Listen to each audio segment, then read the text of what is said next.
Mountain God needs no donations, only worship please. Chapter 61. Fan Fiction by Azazyel.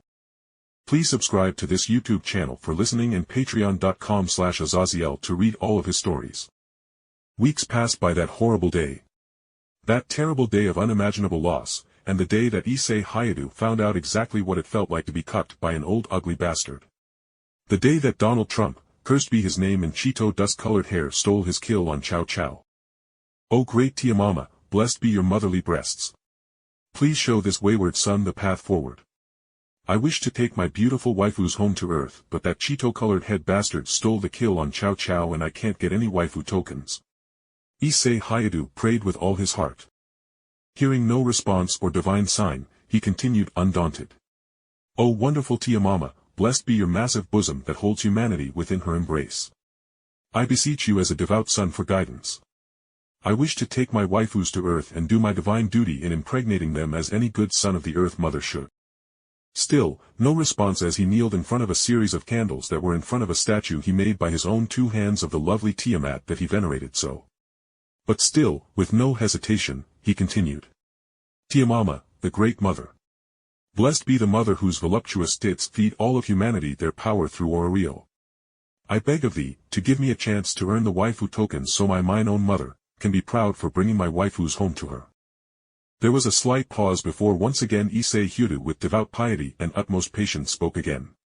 As he had no choice, for his waifus he would kneel and shout his prayers for eternity. Great Tiamama, the great mother of the divine mountain god Moria, who loves thee above all others. And jealously guards the visage of your bared motherly breasts as he feasts upon your milk. Please dash. A loud smacking noise rang as Tiamat's form grew from the ground from Issei's side, and then Tiamat's large hand, from her being more than 10 feet tall, smashed Issei's head into the ground with Tiamat growling. Enough about my breasts already.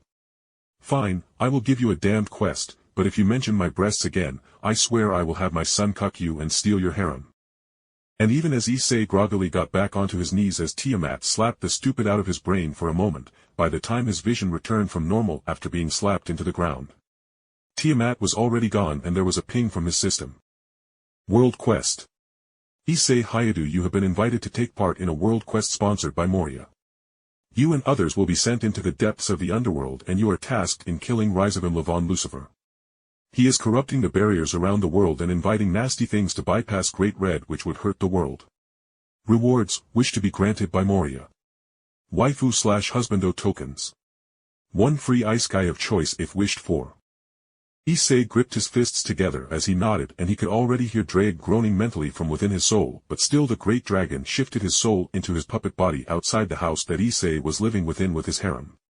Well, partner. Are you ready to go to the underworld to see who our supposed team members are?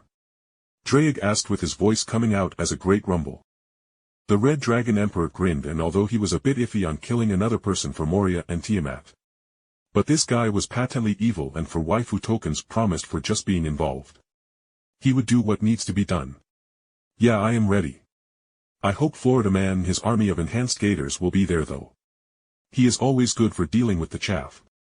Drake's emerald green eyes rolled as he stood up with Issei on the nape of his neck in a relaxed sitting position. I will never understand your human desire of having a horde of still weak minions rather than being strong yourself. And Issei just shook his head as his brother would never understand a man's romance in being a great general leading an army. But regardless, he patted the thick scales in front himself and then he stabbed forward above his partner's head with his massive spear, and the crimson light tore through the air, leaving a gaping hole in reality as he tore through the void leading to the underworld. Now let's go, partner. I imagine you want to get your name out even more to make Albion even more pissed, huh? Issei chuckled alongside Drake, whose hearty gwaffle of laughter shook the nearby trees at the thought. After leaping through the portal, and entering the underworld with the false sun and moon created by the new devil Satans hanging over their heads, Issei and Drake quickly flew towards the rendezvous point for his supposed team members to meet up. Arriving at the location, Issei's face twitched at who was there at the rendezvous point, as staring back at him with an equally twitching face was Vala Lucifer with a blonde witch with nice breasts standing beside him. Oi! You aren't even part of Moria's system, what are you doing here? Issei demanded with annoyance. And Val's now impassive face went dark before he calmly stated. Azazyel is my grandfather. I am the one who will be killing him, and I don't care about the rewards Moria promised so long as I can take my revenge. Valley Lucifer said coldly, and Issei stilled at the venom and hate in his voice. Even Drake spoke to Issei mentally as he had his own thoughts. Partner, this lad won't budge on this. Just let him come, and to say nothing of how I can continue to bully Albion, but his help in finding Raizaden will be useful.